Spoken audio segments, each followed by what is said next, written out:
You need to postpone, my mom replied, smoothing her napkin like she was rearranging my future. Your sister's engagement party is the same weekend.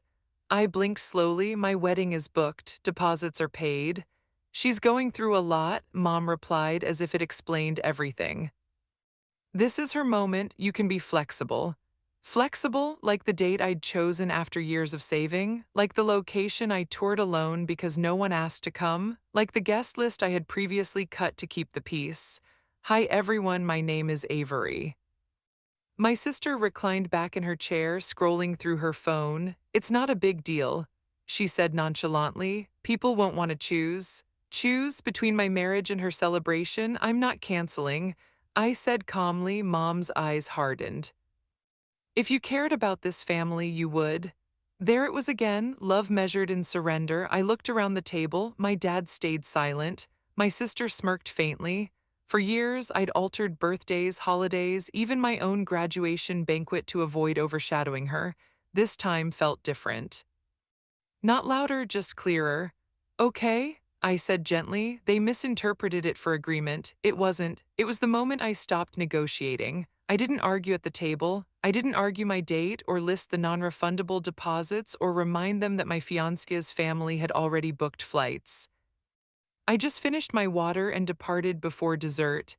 In the automobile, I sat still for a full minute. Then I launched my wedding planner software, guest list. I scrolled past coworkers, college buddies, my fiancé's distant cousins. Then I reached the section titled Family.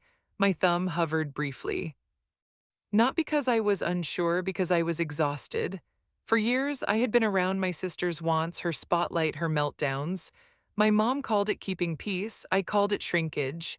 I selected my mom's name, removed, my sister's removed, my dad's removed, 3 taps.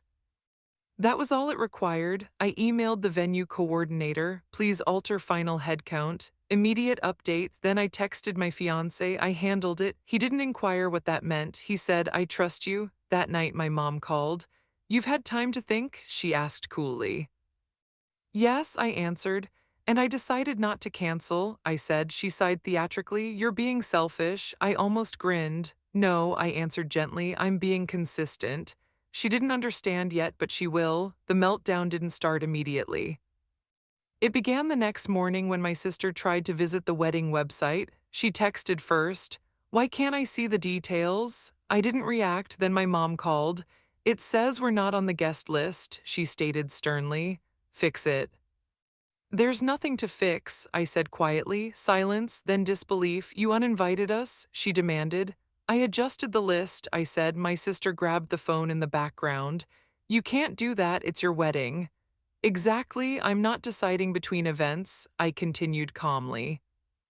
I'm choosing my peace. You're punishing us, my mom complained. No, I corrected, I'm responding.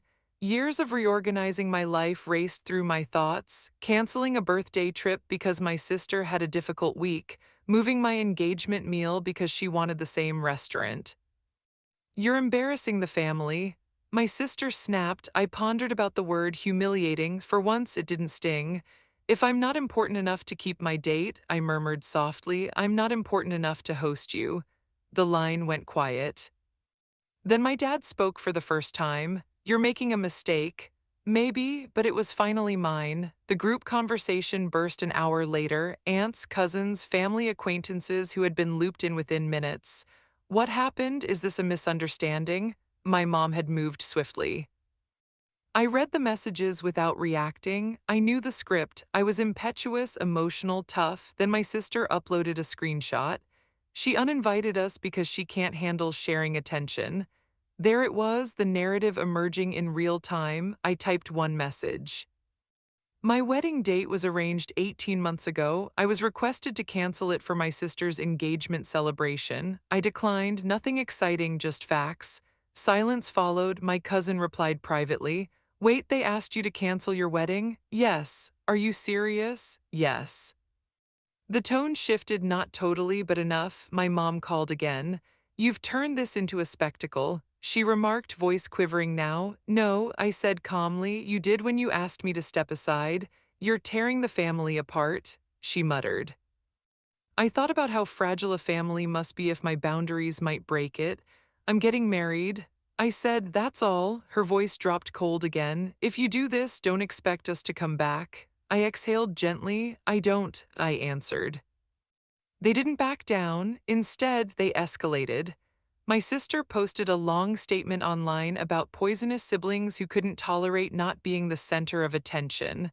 My mom wrote underneath with a broken heart emoji and the words, "Some children forget who raised them." I read it once, then I dismissed the app. My fiance found me in the kitchen that night, quiet yet steady. You okay? He said gently. I am, I answered, and I meant it because the panic I expected to feel wasn't there, just certainty. The next morning, my mom sent one final SMS. If you go through with this, don't ever ask us for help again. I stared at it. I had never asked them for help, not with the venue deposits, not with the dress, nor with the down payment on our apartment. They weren't removing assistance, they were withdrawing presents, and I had already adjusted for that. I won't, I said simply.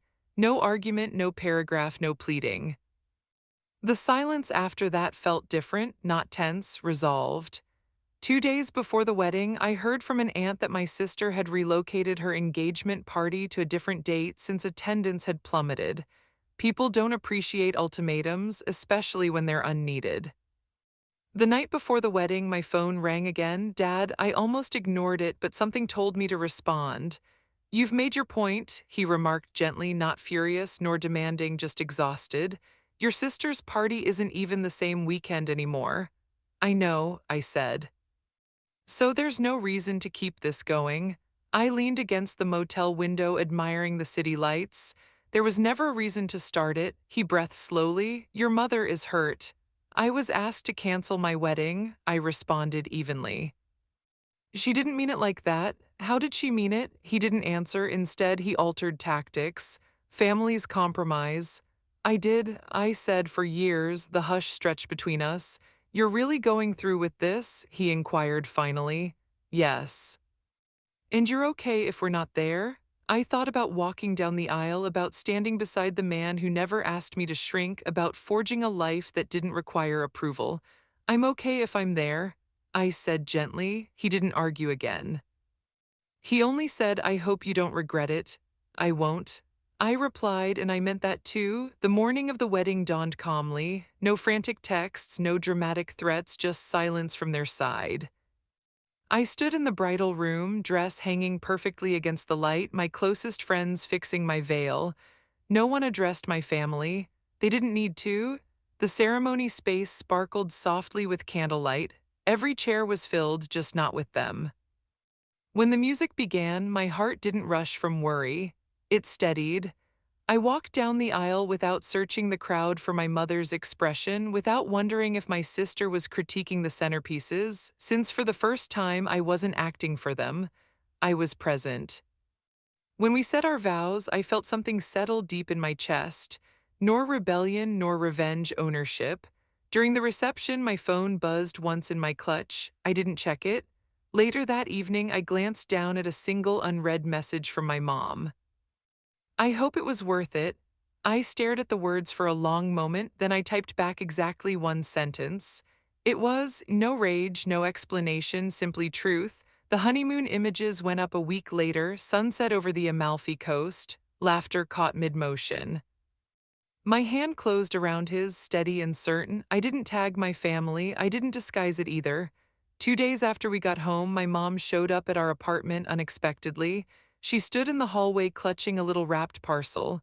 You could have reached out, she remarked stiffly. I didn't think you wanted to come, I said quietly. She gazed beyond me into the apartment, noticing the framed wedding photo already displayed on the wall. You really did it without us, she muttered. Yes, not defiant, just factual. She handed me the box. Inside was a silver bracelet I'd previously admired years ago. I kept it, she continued quietly, for when you got married. I closed the lid softly. You chose not to be there, I said. Her eyes sparked with something I hadn't seen before, regret. Nor loud nor dramatic, simply present. You could have waited, she muttered. For what? I asked. She didn't answer since there was no good response. I wasn't done begging for a seat at my own life. I was done offering one to individuals who viewed it like optional attendance. And that revelation changed everything.